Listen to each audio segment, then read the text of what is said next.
नमस्कार दोस्तों, मैं ओम प्रकाश आपका अपने इस चैनल पे बहुत बहुत स्वागत करता हूं। और देखिए, हम यहां पे निफ्टी 50 के बारे में डिस्कशन करेंगे। निफ्टी 50 आने वाले दिनों पर अप मूवमेंट देगा या डाउन मूवमेंट देगा, ये हम समझेंगे कि आने वाले दिनों में क्या हो सकता है। डेटा एनालाइज करके ही समझा जा सकता है, हम किसी भी प्रकार का प्रिडिक्शन नहीं करेंगे। प्रिडिक्शन से क्या होता है, ऐसा हो सकता है और नहीं हुआ तो क्यों ना डेटा एनालाइज करके हम समझें कि मार्केट ऊपर जाने की संभावना है या नीचे जाने की। देखिए, ये सबसे पहले हम क्या करेंगे, निफ्टी का चार्ट ओपन कर लेंगे, जो कि मैंने किया हुआ है। 5 मिनट के टाइम फ्रेम में आपने प्रीवियस डे में देखा होगा कि काफ़ी बहुत बड़ा मोमेंट हमको देखने को मिला।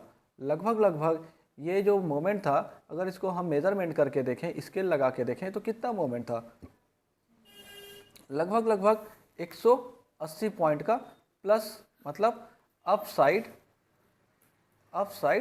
मोमेंट था। तो क्या हो सकता है, देखिए, मंडे मार्केट को हम डिसीजन कैसे लेंगे वो मैं आपको एक तरह से बताता हूँ, लेकिन डेटा पहले देखेंगे। अगर 5 मिनट के टाइम फ्रेम पे देखें तो RSI जो है हमारा, जो RSI है हमारा अप्रॉक्सीमेट इक्वल टू 70 के आसपास है। इससे क्या होता है, मार्केट में प्रॉफिट बुकिंग देखने को मिल सकती है। ठीक है, प्रॉफिट बुकिंग हो सकता है, लेकिन हमको ध्यान देना पड़ेगा कि इंडिया विक्स कितना है। इंडिया विक्स को भूलना नहीं है। इंडिया विक्स क्लोजिंग दिया है हमारा 11.94। इंडिया विक्स कितना है, 11.94। कहने का मतलब मार्केट अगले दिन प्लस माइनस 180 से प्लस माइनस 220 के बीच में रेंज बना सकता है। कहने का मतलब ऊपर भी जा सकता है, नीचे भी जा सकता है। तो क्यों ना इसकी तैयारी अभी से हम सोच समझ के रखें। तो समझ में आ रहा है मैं क्या बोल रहा हूँ। RSI 70 है, इंडिया विक्स 180, मतलब इंडिया विक्स 12 के आसपास है। 180 से 220 के आसपास मार्केट मूवमेंट देगा। तो सबसे पहले RSI को पकड़ के चलते हैं। प्रॉफिट बुकिंग देखने को मिल सकता है दोस्तों यहाँ पे, है ना। तो मार्केट एक गैप डाउन के साथ ओपन हो सकता है मंडे को, है ना। देखिए, 5 मिनट के टाइम फ्रेम पर 5 मिनट पे मार्केट हमारा RSI जो है अप्रॉक्सीमेट इक्वल है 70 के आसपास। तो कहने का मतलब डाउन साइड देखने को मिल सकता है। तो हम ये डेटा के हिसाब से ये प्रिडिक्ट करें कि मार्केट हमारा इस लेवल के आसपास ओपन होगा। 25,850 के आसपास का रेंज पकड़ लें या 25,820 का रेंज पकड़ लें। इस तरह के संभावनाओं को हम सोचते हैं। ठीक है, डेटा के हिसाब से ही बात कर रहा हूँ दोस्तों। ठीक, अभी मान लीजिए मार्केट इस लेवल पे ओपन होता है, तब क्या होगा, जिन्होंने BTST करके रखा हुआ होगा, BTST जिन्होंने करके रखा हुआ होगा, वो क्या करेंगे, यहाँ पे अगेन अपनी प्रॉफिट बुक करेंगे। ठीक है, यहाँ से मार्केट एक बार में स्पाइक तो शायद देगा, बट सुबह का जो टाइम होता है 9:15 से 9:45 का, वो एक स्पाइक का टाइम होता है। मार्केट जल्दी से ऊपर जाता है, जल्दी से नीचे जाता है। तो यहाँ से आपको एक बार मार्केट फिर से ऊपर जाता हुआ दिख सकता है।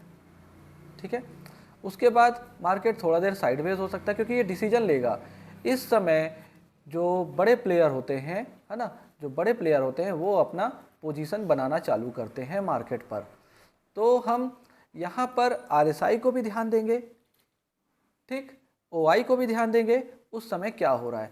तो चलिए टाइम फ्रेम को थोड़ा सा बदलते हैं, 1 डे के टाइम फ्रेम पर चलते हैं।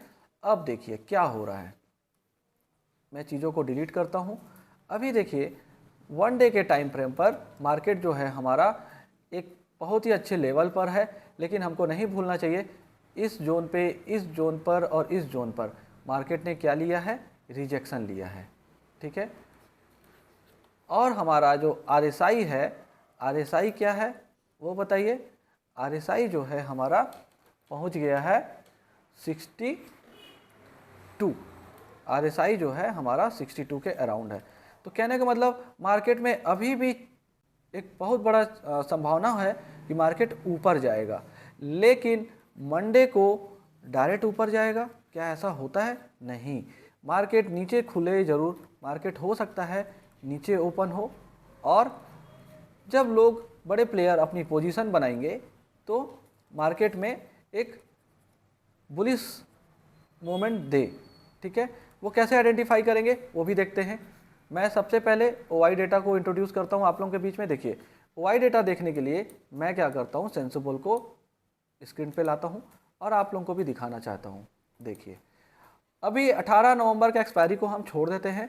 25 नवंबर जो है हमारा क्या कहलाता है, 25 नवंबर, ये इसको हम कहेंगे मंथली एक्सपायरी। ठीक है, 25 नवंबर जो है हमारा मंथली एक्सपायरी होगा। तो इस एक्सपायरी में आप देखिए यहाँ पर लगभग अभी न्यूट्रल है क्योंकि मार्केट क्लोजिंग का टाइम है। मैं शनिवार को बना रहा हूँ। अगर मार्केट में यहाँ पर स्पॉट, जो हमारा स्पॉट होगा, ध्यान दीजिए, स्पॉट जो होगा यहाँ पर अगर बहुत बड़ा रेड कैंडल देखने को मिलता है, बहुत बड़ा रेड कैंडल देखने को मिलता है कुछ इस प्रकार, ध्यान से देखिए,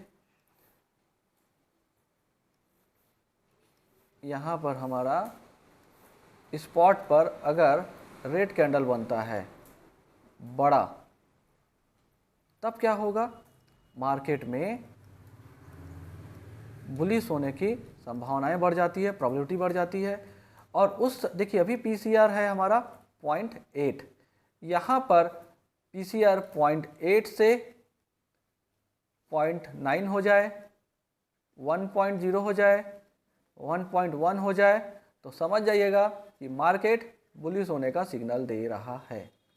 ठीक है, इसके अलावा अगर मैं मंथली एक्सपायरी छोड़कर दिसंबर की एक्सपायरी की बात करूं तो देखिए मार्केट में लोग 26,000 पे बैठे हुए हैं। कहीं ना कहीं मार्केट इस सिचुएशन को भी हैंडल करने की सोचेगा। ठीक, मार्केट में 26,000 जो कि हमारा फ्यूचर का एक्सपायरी, फ्यूचर मतलब 30 दिसंबर का स्पॉट है। ठीक है, ध्यान दीजिएगा, इस जगह पर देखिए रेड कैंडल बन रहा है। धीरे धीरे मार्केट जब ऊपर जाएगा तो जो कॉल राइटर है, कॉल राइटर जो है ये क्या करेंगे, एग्जिट होना चालू करेंगे, एग्जिट होना चालू करेंगे, अपना पोजीशन को ये स्क्वायर ऑफ करेंगे। ठीक है, ये डेटा समझिए, चीज़ों को स्क्वायर ऑफ करेंगे। अब फिर क्या होगा, यहाँ पे जो ग्रीन कैंडल है ये धीरे धीरे कम होना चालू हो जाएगा। ग्रीन कैंडल जो है ये धीरे धीरे कट होना चालू हो जाएगा और ग्रीन कैंडल, रेड कैंडल बड़ा हो जाएगा, ग्रीन कैंडल छोटा हो जाएगा। तो आप वहाँ से भी एक अंदाज़ा ले सकते हैं।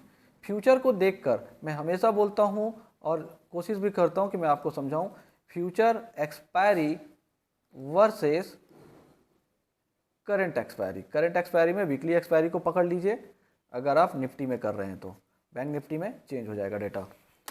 तो क्या हम यहाँ से भी डिसाइड कर लें कि मार्केट एक बुलिश हो सकता है।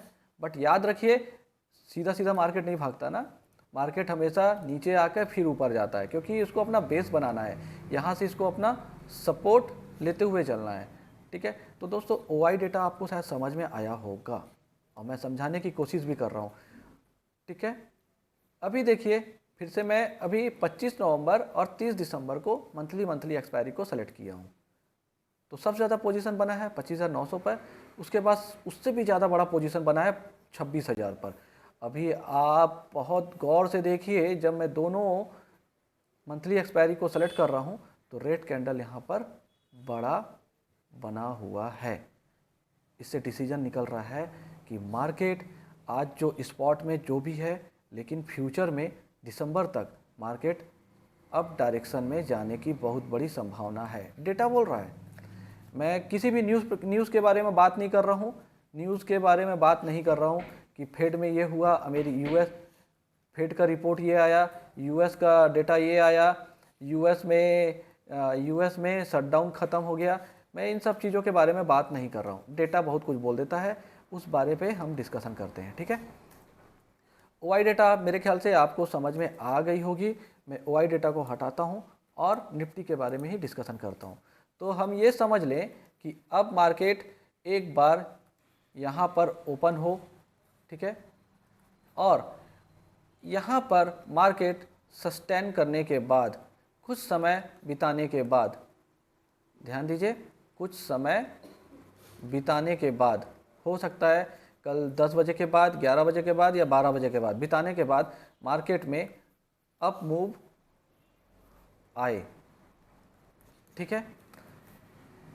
तो मेरा गुजारिश है जो बायर हैं, आपका पैसा जल्दी नहीं बनता है दोस्तों, उसको समझने की ज़रूरत है। करंट एक्सपायरी में काम करना बंद कर दीजिए, करंट एक्सपायरी में काम करना बंद कर दीजिए, ठीक है, काम करना बंद कर दीजिए। नेक्स्ट एक्सपायरी पे काम कीजिए। इसके क्या फ़ायदे हैं कमेंट करके बताइए, मैं भी बता देता हूँ। नेक्स्ट एक्सपायरी में डीके जो होता है ना प्रीमियम में, वो कम दिखाई देगा, डीके नहीं होता है या फिर डीके कम होता है, ठीक है। दूसरा, बायर लोगों के लिए और अच्छी चीज़ें बता रहा हूँ मैं, हमेशा इन द मनी में ही काम कीजिए, इन द मनी में काम कीजिए। इन द मनी किसको बोलते हैं? इसको बोलते हैं आईटीएम, ठीक है।